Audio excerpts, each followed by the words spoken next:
Y vamos a platicar con la doctora Jessica Pérez González. La doctora Jessica es infectóloga internista para entrar a detalle en este tema sobre la resistencia antimicrobiana. Doctora, bienvenida, gracias por estar con nosotros. Gracias. Muy buenos días. Muy buen día. Y hemos entendido, y a lo largo del tiempo la historia nos ha dicho que las bacterias, los virus sobre todo mutan, pero en el caso de las bacterias se convierten en organismos muy resistentes a los antibióticos, a los medicamentos, porque van generando precisamente pues como capas o escudos para protegerse las propias bacterias. Así es. Pero eso nos causa daño a nosotros los humanos.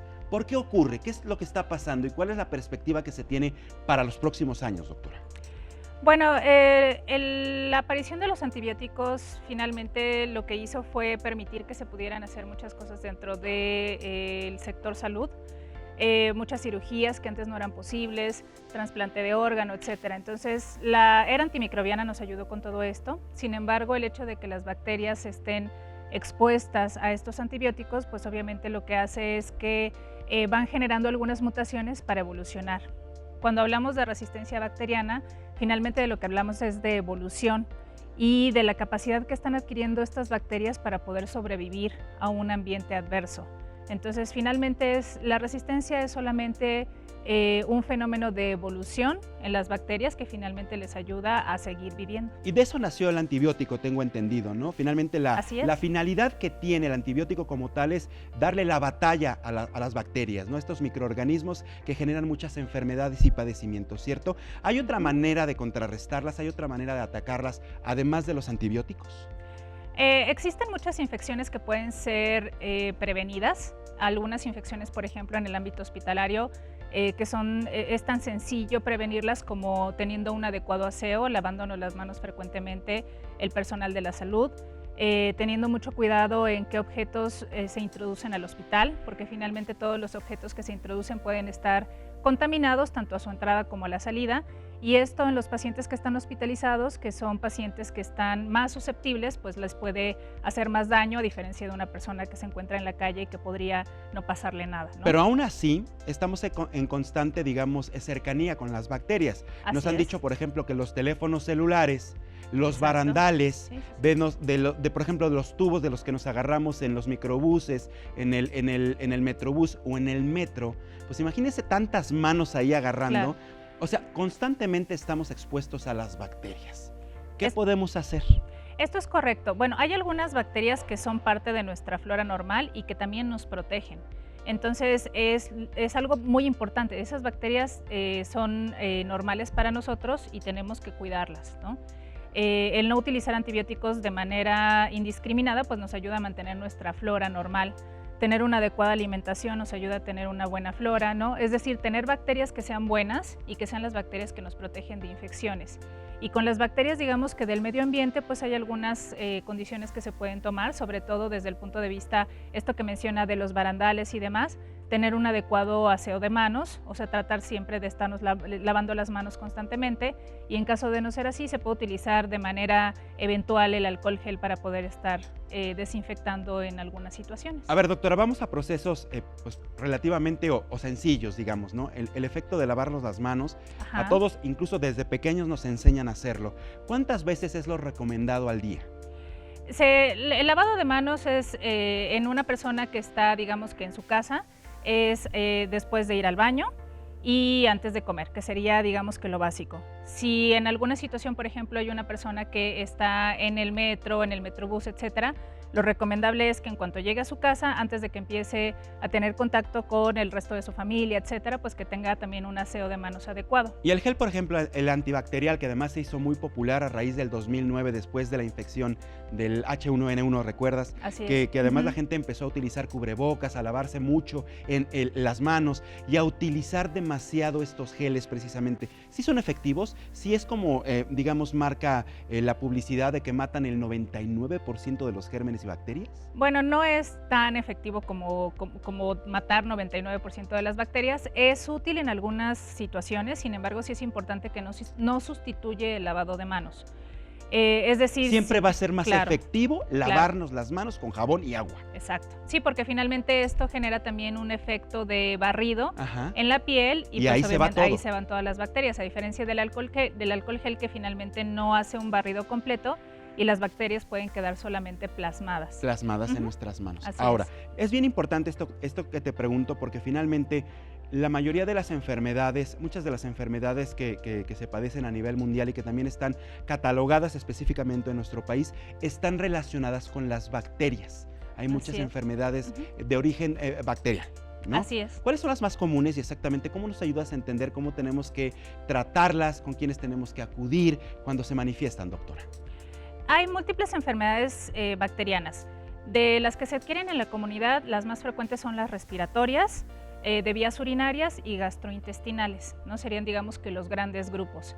Ahora, sí es importante decir que, por ejemplo, para las infecciones respiratorias y las infecciones gastrointestinales, en la mayoría de los casos no están producidas por bacterias, sino por virus. Por virus. Entonces, sí hay que hacer mucho esa diferencia, ¿no? ¿Cuáles serían las que se tendrían que, ahora sí, tratar con tratamientos antibióticos? Exacto. Las que se presentan con otros datos clínicos como fiebre muy importante que no va descendiendo con el paso de los días. Si tenemos esta manifestación, seguramente es por una bacteria. Exacto. Por un microorganismo relacionado a bacterias. Así es. Sobre todo que sea una fiebre persistente. Los virus también producen fiebre, pero generalmente son 1 o 2 días. Entonces, si después de ese tiempo, si no desaparece, habría ya que sospechar en una infección bacteriana. Las infecciones de vías urinarias sí son ocasionadas por bacterias prácticamente en el 100% de los casos. Y entonces cuando hay manifestaciones de la vía urinaria, ardor al orinar, etcétera, ahí sí se tiene que buscar de inmediato la ayuda de un profesional de la salud para que se dé un tratamiento antibiótico. Y seguramente es un tratamiento mediante el antibiótico. Así es. Pero también, por ejemplo, en el caso de las enfermedades respiratorias, ahí también puede haber tanto infección bacteriana como viral, ¿verdad? Así es, sí. Y la diferencia sería pues que las infecciones bacterianas tienden a afectar a un sector de la población muy especial. Por ejemplo, las personas mayores de 65 años están más susceptibles de que una infección de inicio viral se convierta posteriormente en una infección bacteriana y es probable que va a requerir tratamiento antibiótico. Ayúdanos a entender esto, doctora. ¿Cómo es posible que de inicio una infección comience mediante un virus y se convierta en bacteria? ¿Cómo cambia esto? ¿Por qué ocurre? Bueno, la situación es que los microorganismos tienden a facilitar tanto la colonización, es decir, tienden a facilitar que las bacterias lleguen a la vía respiratoria, puedan pegarse y que puedan manifestar todos sus factores de virulencia o todas sus sustancias que realmente ya pueden ser productoras de una enfermedad como tal. Entonces, los virus son microorganismos que son facilitadores de infecciones bacterianas. Pero sobre todo en algunos pacientes que son susceptibles, ¿no? Repito, por ejemplo, personas mayores de 65 años. Y a lo mejor con alguna enfermedad crónico-degenerativa, etcétera. Son más susceptibles, ¿no? Así es. Ahora, ¿pueden convivir virus y bacterias entonces? ¿Sí conviven? Pueden convivir y de hecho lo que ocurre prácticamente en la mayoría de los casos de infecciones respiratorias es que todo inicia con una infección viral o con algo que facilita. Puede ser incluso también el desencadenante también puede ser un alergeno, por ejemplo. Cambios de temperatura, etcétera. Y entonces eso lo que hace es facilitar o poner el ambiente óptimo para que entonces ahora sí las bacterias puedan quedarse. Les abren la puerta, ¿verdad? Es como si el virus es cuate de la bacteria, me dice yo llego antes, te facilito el acceso, pum, te abro la puerta, entras y empiezas a hacer daño. Así es. Antes de ver unos gráficos que nos preparó nuestro equipo de producción, ayúdanos también, doctora, a entender qué hacen las bacterias, o sea, de qué manera nos afectan. Entiendo que hay una serie de infecciones bacterianas distintas, por ejemplo, la urinaria, en el caso de las enfermedades respiratorias, etcétera, etcétera, etcétera, etcétera. ¿Qué hace el organismo en nuestro cuerpo? Que ataca, que nos debilita, que nos manifiesta determinadas síntomas y enfermedades. Bueno, esto es muy interesante porque finalmente estamos en contacto constante con las bacterias y la mayoría de las bacterias que nosotros tenemos en el cuerpo no nos hacen daño. Se tienen que generar algunos mecanismos desde el punto de vista de la bacteria que empieza a producir sustancias que empiezan a hacer daño en alguno de los casos. Para diferentes infecciones digamos que la patogenia es distinta, pero en términos generales las bacterias tienen que adherirse a una superficie celular para posteriormente empezar a dañarla. Entonces tienen diferentes estructuras celulares que les ayudan a esto. Pueden como tal adherirse significa pegarse, entonces se pegan a las células y en algunas ocasiones el daño está causado por el sistema inmune, el sistema de defensas que está tratando de matar a las bacterias y entonces como un efecto colateral también puede generar cierto daño en el tejido. Y en otros casos las bacterias directamente producen un número de sustancias muy diferente dependiendo de cada tipo de bacteria. Es lo que te quería preguntar también. ¿Se sabe cuántos tipos de bacterias existen? Hay muchos tipos, las clasificamos en diferentes familias. Las clasificaciones cada vez se están haciendo también más y más y más grandes. No es que estén apareciendo nuevas bacterias. Aquí la situación es que antes no se tenía... ¿Es la misma evolucionada, por decirlo de alguna manera? Pues en algunos casos es una bacteria evolucionada y en otros casos la situación es que se ha evolucionado también con los métodos de identificación. Entonces, a medida que tenemos más facilidad y más posibilidad de detectar a nivel molecular, se empieza a ver ahí algunas diferencias que son muy pequeñitas entre bacteria y bacteria, y las que antes se consideraban parte de la misma especie, ahora ya se pueden diferenciar. Así es. ¿Y qué te parece si vamos precisamente a lo que ya les comentaba, que mi equipo de producción preparó una serie de datos gráficos interesantes para entender un poco más de lo que estamos platicando hoy en Código Salud? Es acerca de los retos para afrontar la resistencia antimicrobiana.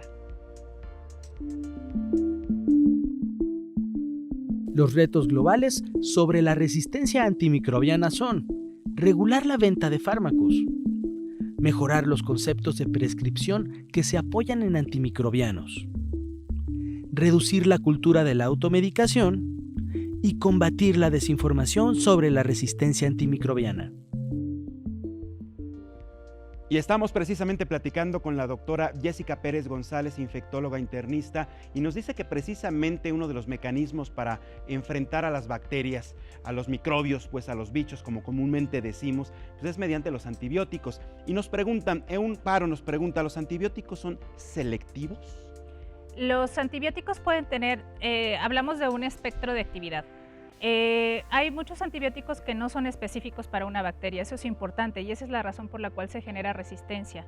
Al no ser específicos para una sola bacteria, pueden actuar sobre varias, tanto las que están generando infección como las que no la están generando. Entonces, sobre todas las bacterias que tengan efecto, las van a matar.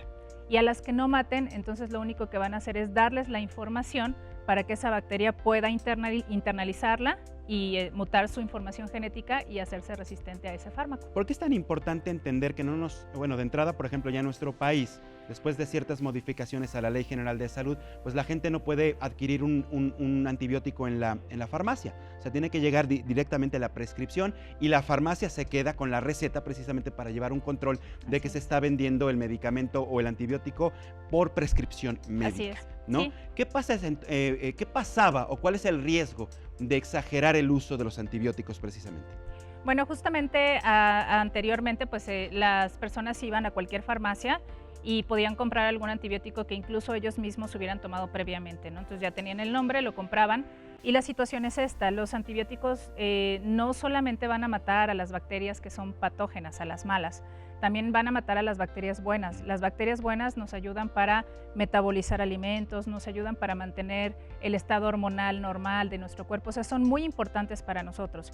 Si yo tomo un tratamiento antibiótico nada más porque alguien me lo recomendó, la vecina o como sea, estoy corriendo justamente ese riesgo de matar a todas las bacterias buenas y entonces me pongo en peligro. Y vaya, esa es una situación muy interesante porque finalmente, entonces, en lugar de atender el problema como tal, estamos generando otros tipos de efectos secundarios o incluso poner en riesgo la vida. Así es. Sí, el hecho de el matar completamente la flora bacteriana puede tener consecuencias tan graves como enfermedades que efectivamente matan a los pacientes.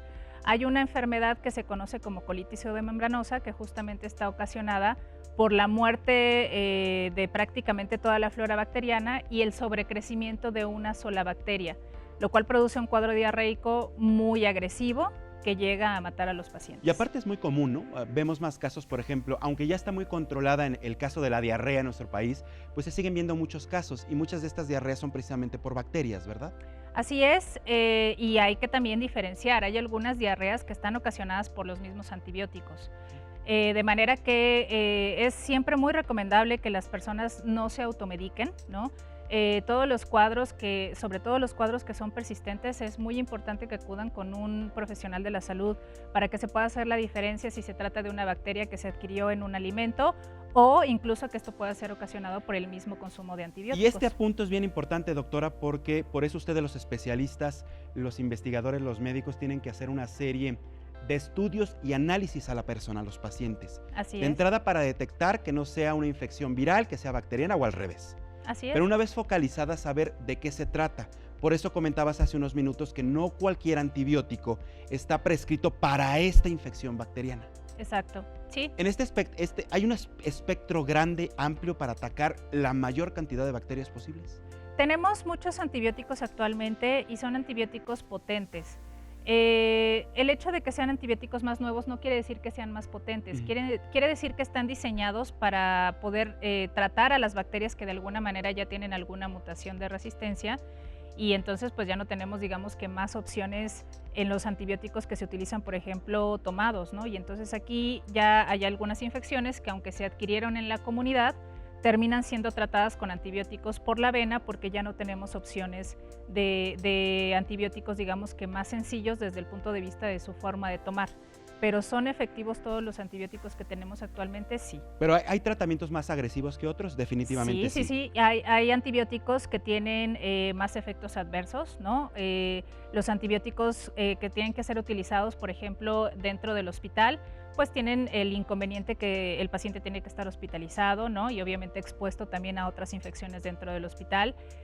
Son antibióticos que tienen que administrarse por vía intravenosa y que pueden tener efectos sobre algunos órganos, especialmente el riñón. Así es. Y algo que llama mucho también la atención y que preocupa es que la propia Organización Mundial de la Salud ya determinó que para el año 2050 estima que más de 1 millón de personas al año alrededor del mundo mueran precisamente por no tener el acceso a los medicamentos, el acceso a los servicios de salud, o por desconocimiento, por esta mutación o esta manera en la que las bacterias más bien se están volviendo cada vez más resistentes a los medicamentos que las atacan. Preocupa, doctora, ¿no? Porque estamos hablando claro que sí, de perder millones de vidas para los próximos años. ¿Cómo han planteado ustedes como médicos, como especialistas, esto que puede venir a mediano y a largo plazo? Bueno, justamente nosotros como especialistas en infecciones nos preocupa mucho esta situación, porque el hecho de que aparezcan bacterias más resistentes, quizá la gente podría pensar, bueno, entonces que se generen antibióticos que vayan dirigidos para la bacteria resistente. No es tan sencillo, no es tan sencillo hacerlo así. La respuesta no está en los nuevos antibióticos, la respuesta está en aprender a utilizar los antibióticos que tenemos de la forma correcta. La respuesta está en que la gente tenga una cultura de acudir con el médico, que tenga la cultura de acudir con el infectólogo cuando es necesario, para que entonces el tratamiento antibiótico correcto se dé de la manera más temprana posible. Tú que estás, por ejemplo, en la práctica diaria, ¿has visto que se ha incrementado esta cultura? ¿Seguimos igual? ¿Vamos para atrás? ¿Cómo vamos en México? Yo creo que en México estamos un poco atrasados desde el punto de vista que la gente no sabe exactamente lo que hace un infectólogo. La gente piensa que el infectólogo tiene que actuar hasta que ya no hay nada más que hacer, hasta que ya se agotaron todos los antibióticos, y no es verdad. Sí, y además como que no tienes presente en tu cabeza, visita un infectólogo, visitas primero un médico general, o vas al servicio de urgencia, o en todo caso a un médico internista. Sí, el problema aquí es que cuando se va con otros especialistas, en algunas ocasiones se utilizan tratamientos antibióticos, y cuando llegan con el infectólogo, entonces ya no tenemos todas las opciones, ya no tenemos todo el abanico de antibióticos que se tenía en el momento inicial, ¿no? Entonces el inicio de tratamiento antibiótico oportuno desde los primeros síntomas es lo que mejora la calidad de vida del paciente, el resultado, etcétera, y obviamente disminuye el uso de antibióticos incorrectos. Entonces, nos falta avanzar en ese aspecto, como sociedad. Así es. Nos falta todavía. Como sector de la medicina, como especialistas en medicina, ¿qué tanto también falta entrenamiento, conocimiento por parte de los especialistas de la salud para saber de entrada, por ejemplo, los médicos de primer contacto, saber qué recetar o cómo canalizar a un paciente para identificar si es una infección bacteriana o una infección viral y saber cómo trabajar directamente mediante los fármacos? Claro, eso es sumamente importante porque, como lo mencionas, finalmente los médicos de primer contacto son los que van a recibir todas estas infecciones. Si ellos no saben utilizar el antibiótico de la forma correcta en el primer momento, obviamente van a dar tratamientos que no son los adecuados, y entonces cuando lleguen con un especialista pues va a ser más difícil tratarlos. Entonces lo primero sería que los médicos tengan el conocimiento del uso de antibióticos y lo segundo es también que los refieran lo más pronto posible con el infectólogo, ¿no? Desde el primer esquema antibiótico que vean que no hay una respuesta, entonces no intentar un segundo, sino mandar con el infectólogo para que se puedan hacer los estudios necesarios cuando así cuando se necesite en una infección específica. ¿Y te enfrentas constantemente, por ejemplo, a pacientes que ya vienen referidos con otro médico que les prescribieron antibióticos de más quizá o los erróneos? Sí, es bastante común. Como especialistas en infecciones nos pasa muchísimo que cuando llegan con nosotros, llegan el paciente con la idea de que nosotros les vamos a dar un antibiótico nuevo o diferente. La situación es que los antibióticos que tenemos son limitados porque no hay más. Entonces, a veces ya las opciones que nosotros podemos ofrecer son pocas, a diferencia de lo que hubiera ocurrido si ese paciente hubiera llegado un poco más oportuno. Exactamente, nos hace falta entender más, conocer, tener mayor información, sobre todo como sociedad, pero también como parte de la cultura médica. Los especialistas tienen que tener más conocimiento. ¿Te parece, doctora, si hacemos una pausa? No nos tardamos nada, hacemos una pausa aquí en Código Salud y regresamos a platicar. Ya estamos de regreso en Código Salud, estamos platicando con la doctora Jessica Pérez González, infectóloga internista, sobre la resistencia antimicrobiana. Y comentábamos también, doctor, el hecho de cómo es la previsión a nivel mundial. La propia Organización Mundial de la Salud, comentábamos, estima que se van a incrementar el número de muertes y preocupa el hecho de que en nuestro país no entendamos como esa parte, ¿no? Sobre todo para evitar exactamente esta serie de decesos que se pueden venir presentando. Todos bien sabemos, quienes tenemos contacto con temas de salud, ustedes los especialistas, que las bacterias evolucionan. ¿Cada cuánto lo hacen para que se vuelvan resistentes a los antibióticos? ¿Cada año? Es como... es rapidísimo. ¿De verdad? Sí, es rapidísimo. De hecho, existen muchos estudios que son muy interesantes en los que se ha visto que para que una bacteria sea resistente a un antibiótico y que ya no pueda yo utilizar ese antibiótico, tuvieron que haber pasado solamente horas. Las bacterias no necesitan más que horas o incluso un par de días para poderse hacer resistente a los tratamientos antibióticos cuando no se utilizan dosis correcta, antibiótico correcto, etcétera. Entonces es rapidísimo la resistencia. O sea, por eso constantemente la industria, todo esto tiene que estar formulando nuevos medicamentos, nuevos tratamientos, etcétera, etcétera, etcétera. Y entender de manera importante que por eso a veces se disparan los costos de tratamiento por lo mismo, porque entonces la bacteria ya nos está dando la vuelta, ¿no? Ya fue y vino, como decían las abuelitas, ¿no? Entonces por eso hay que ganarles el paso. Esto es muy importante. Ahora, por ejemplo, a nivel sector salud de nuestro país, creo que vamos bien, ¿no? Creo que en ese aspecto creo que no hay tanto problema en ir aplicando los tratamientos en el sector salud de nuestro país. En el sector salud está bastante mejor regulado. El primer paso que fue prohibir la venta libre de antibióticos fue un paso gigantesco, muy importante, muy bueno. Sí. Los hospitales de sector salud pues tienen diferentes programas para el control de antibióticos que también son muy buenos. Nos hace falta todavía y sobre todo en los hospitales privados, en algunos casos pues no hay, digamos, como tal, tanto control. Quizá ahí es donde todavía se podría ahora sí que poner un poquito más de atención, pero en general yo creo que en sector salud va todo bastante bien.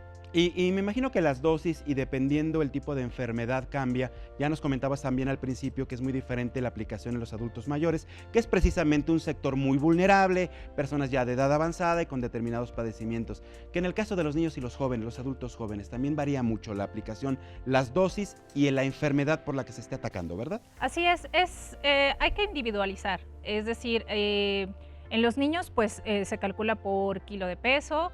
En los adultos mayores hay que considerar muchas cosas, desde cómo está su función renal, cómo está su función hepática, cómo está su estado nutricional, para saber si yo tengo que modificar o no la dosis de antibiótico que estoy utilizando, porque eso también puede impactar en el resultado final y en la resistencia de las bacterias. Y aplicando el tratamiento correcto, las dosis necesarias con el especialista indicado, no hay ningún problema, ¿verdad? ¿Se puede salir de un problema, de una infección bacteriana, dependiendo el caso? Sí, dependiendo el caso, porque finalmente entendamos también que hay algunas infecciones bacterianas que son más agresivas y también entendamos que hay diferentes tipos de huésped. Entonces no es lo mismo un paciente que tiene defensas muy bajas a un paciente que tiene defensas relativamente normales. Entonces, incluso teniendo todos estos cuidados, en algunos casos desafortunadamente no vamos a poder ganar la batalla, pero en la mayoría sí. Entonces sí es muy importante que todos los diagnósticos se hagan lo más temprano posibles y que se inicie el tratamiento pues que consideremos más adecuado. Muy bien, y ya para cerrar, doctora, que agradezco muchísimo tu presencia aquí en el programa En Código de Salud, nuevamente nos están pidiendo en redes sociales si les puedes repetir recomendaciones, lo más importante para que tengamos siempre en cuenta y evitar un padecimiento o un riesgo posterior. Recomendaciones sería el lavado de manos frecuente, para evitar, digamos, el contacto con bacterias patógenas. Habría que, en la medida de lo posible, pues evitar el consumo de alimentos que estén pues visiblemente contaminados. Desde el punto de vista del uso de antibióticos, pues la recomendación sería acudir lo más temprano con un profesional de la salud capacitado. En este caso, los especialistas para tratar infecciones pues son los infectólogos. Hay infectólogos para adultos, hay infectólogos pediátricos. Entonces, no esperar a tener 3, 4 tratamientos antibióticos para querer ir con el infectólogo. Así es. Una última reflexión antes de que te retires, doctora.